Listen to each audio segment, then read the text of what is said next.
Section of the audio tour will discuss the construction process and structural analysis of the London Bridge. For this section of the tour, it will be helpful to be able to see the elements under the bridge. The best place to do so, while being comfortable, is near the white plaque labeled Fishmonger's Hall Wharf, along the Thames Path, right before you pass under the bridge. There are benches and shade available in the area as well. To your left, you can see the most recent edition of the London Bridge. In the last section of the tour, we talked about how this edition was built around the bridge before it, which we will now reference to as the Old Bridge. The Old Bridge had been built in the 1800s and was no longer stable enough for the load demands of the 1960s. The process of taking the Old Bridge apart and building the new bridge would last between 1968 to 1972. The new bridge you see today was designed by Lord Holford, Mott Hay, and Anderson, and the construction process was under lead engineer Michael Lemming. This team of designers and engineers was faced with two interesting parameters. The bridge had to stay within the area of the original historical site, and the construction process could not reduce the flow of traffic already passing through the bridge. The bridge was therefore built in 4 parts, and is technically made up of 4 separate bridges. If you look under the bridge, it should be easy to see these distinctions between them. The bridge closest to you, to where you are sitting, is the one on the west side, and it was built first.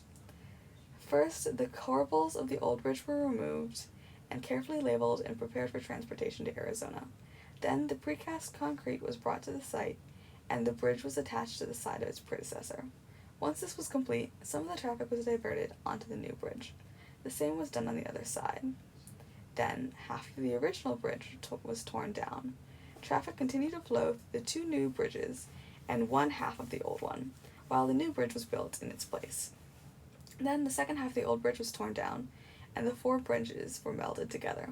The old bridge was shipped to Arizona, and the order in which these bridges were built can be seen in Figure 3. Originally, the new bridge was going to be built out of Bath granite, because it was locally sourced and easier to access. However, the old London Bridge had been built out of Cornish granite.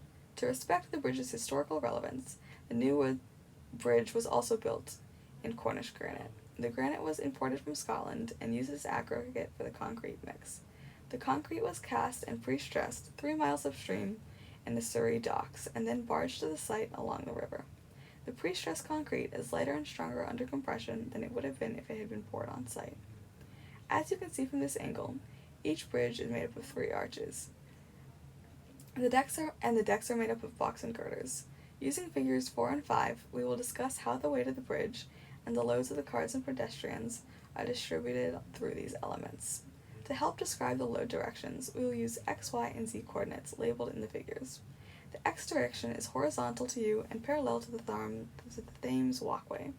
The y direction is vertical up and down, and the z direction describes the length from one end of the bridge to the other, from one riverbank to the other. The cross-section of the box girders is shown in Figure 4. When looking at the bridge, you can see the side of the girders, which look like blocks separating the deck. These were used in place of I-beams because they carry more resistance to moment and larger loads.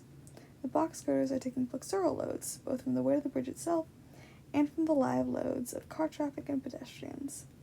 That load moves through the deck, which has a top slab and wings on either side, and then down into the box. Each side of the box takes about half the load of the deck. The angled sides of the box change the stress from a vertical load to a load with x and y components. The load in the x-axis from both sides of the box push the bottom slab into compression and are in equilibrium. The rest of the load in the vertical direction moves through the arch along the YZ plane, as shown in Figure 5. The rest of the flexural load from the deck is pushed down through the arch into the columns in the corbel.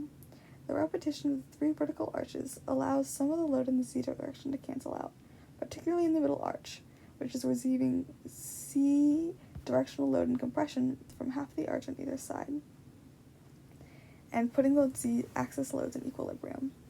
The vertical load on the y-axis moves down into the column and then into the ground. To get a closer look at the elements we discussed in this section, pass under the bridge and take note of the distinction between the bridges and the shape of the box and girder deck. Then walk towards the London Bridge staircase. Take the staircase, but stop at the second flight of stairs in front of the plaques, and before you reach the road. In the next section, we will discuss the cultural relevance and critical reception of the bridge.